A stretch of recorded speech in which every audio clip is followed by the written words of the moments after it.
రంగుల రాట్నం సీరియల్ ఈటీవీలో రాత్రి 7:30 గంటలకి సక్సెస్ఫుల్ గా టెలికాస్ట్ అవుతూ ప్రేక్షకులని ఎంతగానో అలరిస్తోంది. ప్రస్తుతం రంగుల రాట్నం సీరియల్ కొత్త కథ మొదలైంది. రంగుల రాట్నం అలా మొదలైంది టైటిల్ తో రంగుల రాట్నం కొత్త సీజన్ ప్రేక్షకులని అలరించబోతోంది.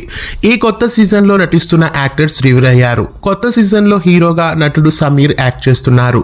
సీతారాముడి కట్నం సీరియల్లో రామ్ గా నటించిన సమీర్ ఈ సీరియల్లో కూడా శ్రీరామ్ పాత్ర ద్వారా ప్రేక్షకుల ముందుకు రాబోతున్నారు. ఇక ఈ సీరియల్లో హీరోయిన్ గా గౌతమి మహాలక్ష్మి నటిస్తున్నారు. కన్నడ నటైన ఈమె ఈ సీరియల్ ద్వారా ప్రస్తుతం డెబ్యూట్ అవుతున్నారు. ఇంకా ఈ సీరియల్లో నటి ఉషా వైభవి కూడా యాక్ట్ చేస్తున్నారు. పద్మావతి కళ్యాణం, నెంబర్ 1 కోడలు, అమ్మాయి గారు సీరియల్స్ లో నటించిన ఉషా వైభవి ఈ సీరియల్లో నటిస్తున్నారు. ఇక ఈ సీరియల్లో ఇంతకాలం రాణిగా నయనా శెట్టి నటించారు. ఇప్పుడు రాణి పాత్రలో వర్ష నటిస్తారు. వర్ష అత్తారింటికి దారేది, కస్తూరి నుండి నిన్నటి రాధా మనోహరం వరకు చాలా సీరియల్స్ లో నటించారు. ఇక రాధాకృష్ణ పాత్రలో నిశాంత్ కు బదులుగా ఇకపై డాక్టర్ యువరాజ్ నటిస్తారు.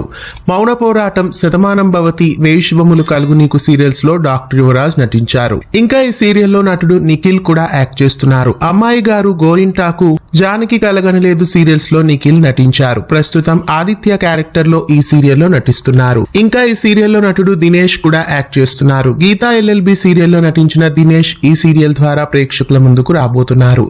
అలాగే ప్రస్తుతం సూర్యం క్యారెక్టర్ ని కూడా కథలో రీ ఎంట్రీ చేశారు. సరికొత్త మలుపులతో, కొత్త కథా కథనాలతో రంగుల రాట్నం అలా మొదలైందిగా ప్రేక్షకుల ముందుకు వచ్చేస్తోంది. రేపటి నుండి రాత్రి 7:30 గంటలకి ఈ కొత్త కథనాలతో వస్తున్న రంగుల రాట్నం ని మిస్ కాకుండా చూడండి. ఇలాంటి మరెన్నో అప్డేట్స్ కోసం ఛానల్ ని సబ్స్క్రైబ్ చేసి గంట కొట్టేయండి.